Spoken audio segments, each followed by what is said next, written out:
Imagine trying to steal a secret from the ocean, 3 miles down, without anyone noticing you were there. It wasn't a document. It wasn't a defector. It was a Soviet ballistic missile submarine, lost in silence. The CIA called it Project Azorian, a 6-year covert effort built around one forbidden ambition: retrieve the wreck and extract what it carried, before the Soviets ever realized it was possible. They built a ship the size of an aircraft carrier. They invented technology that didn't exist, and they hid the entire operation in plain sight. Because in the Cold War, the most valuable secrets weren't the ones you stole in a room. They were the ones you stole from history and never admitted you touched. This is the story of the greatest theft ever attempted, and the lie they told to cover it up. And when the truth leaked, they invented a sentence designed to erase reality.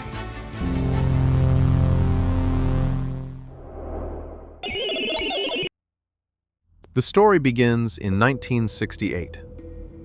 A Soviet Golf II class submarine, K-129, leaves its base in Kamchatka and disappears into the Pacific. It was carrying 3 nuclear ballistic missiles. It was carrying the Soviet Union's most guarded cryptographic books. Then, silence.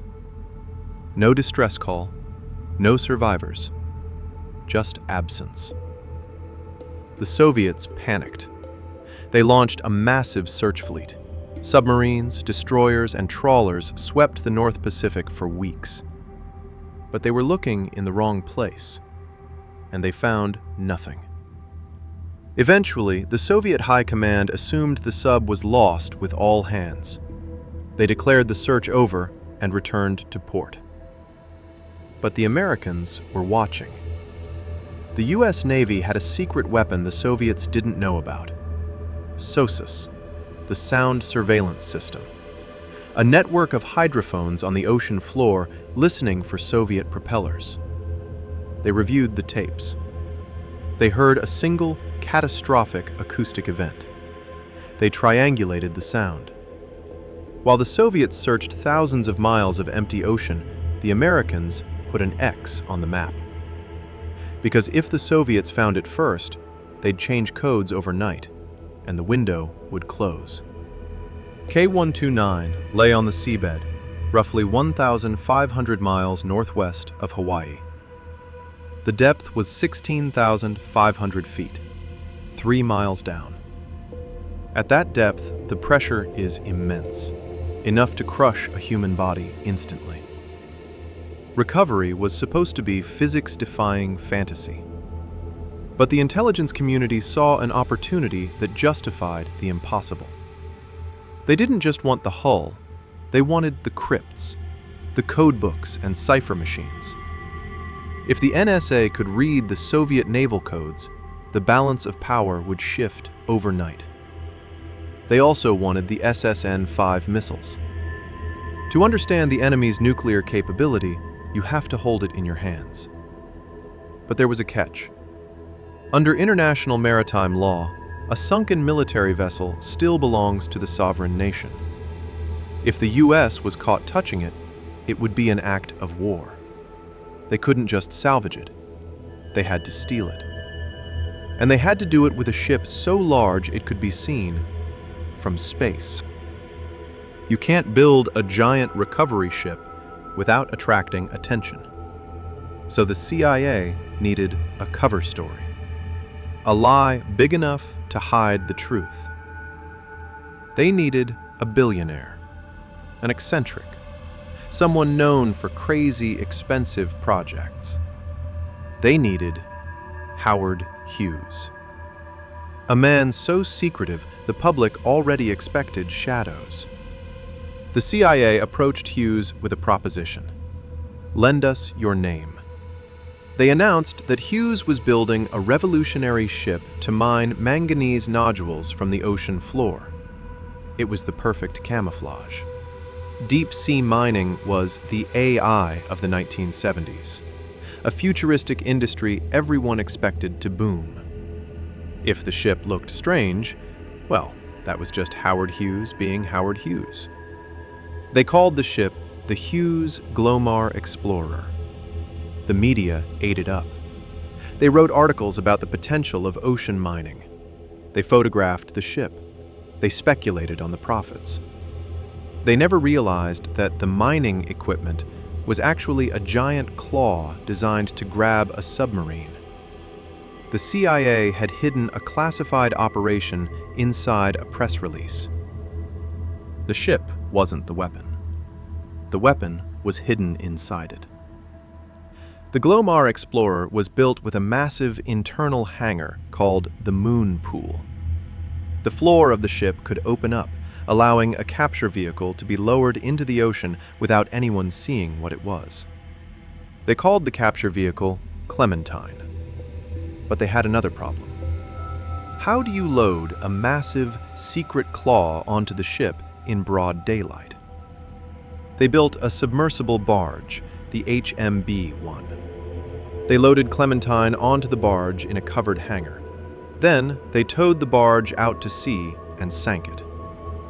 The Glomar Explorer maneuvered over the sunken barge, opened its bay doors, and swallowed the claw from underneath. It was a shell game played with 1,000-ton steel structures. Once the claw was inside, the ship sailed for the Pacific. The engineering challenge was staggering. It was like performing surgery through a straw from 3 miles away. They had to lower 3 miles of steel pipe, section by section.